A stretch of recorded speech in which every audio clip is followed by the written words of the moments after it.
Maître Picard, quel effet ça fait d'être l'invité d'honneur du Salon du Bourget?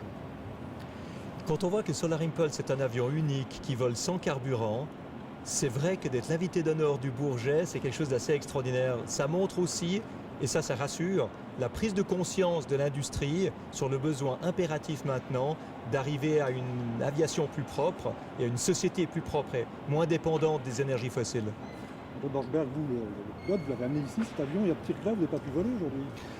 Non, c'est vrai. On espère avoir un bon créneau à la fin de la semaine. Mais déjà, de pouvoir l'amener ici au Bourget, après avoir fait notre premier vol sur Bruxelles, c'est extraordinaire. Il faut se souvenir que cet avion, c'est un avion prototype.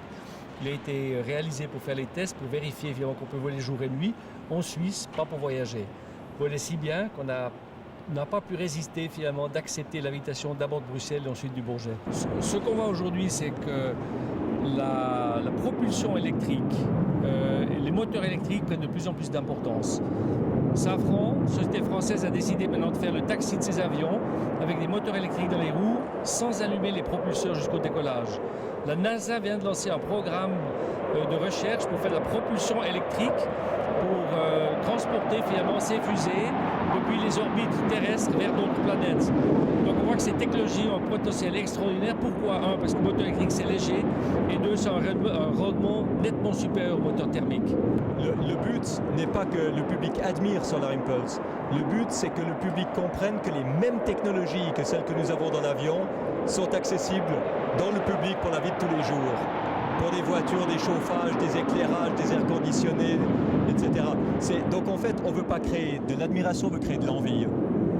Ce matin, le salon a été inauguré par le président Sarkozy. Il n'est pas venu, c'est un petit regret qu'il ne soit pas venu voir votre avion. Quand on a discuté avec lui à la fin de sa conférence, il nous a dit « Même à l'énergie solaire, je ne suis pas maître de mon propre emploi du temps, donc il faudra que je vienne une autre fois. » Mais il connaît, hein. Il connaît votre avion. Il l'a mentionné dans son discours, donc il le connaît absolument. Et il l'admire, j'imagine. Ça, on ne l'a pas entendu, mais je crois qu'il l'a mentionné pour parler des technologies du futur. Donc manifestement, ça l'a interpellé. Peut-être aussi que si Solar Impulse était français, le président Sarkozy se serait arrêté plus longuement. Les petits Suisses montrent la voie, hein.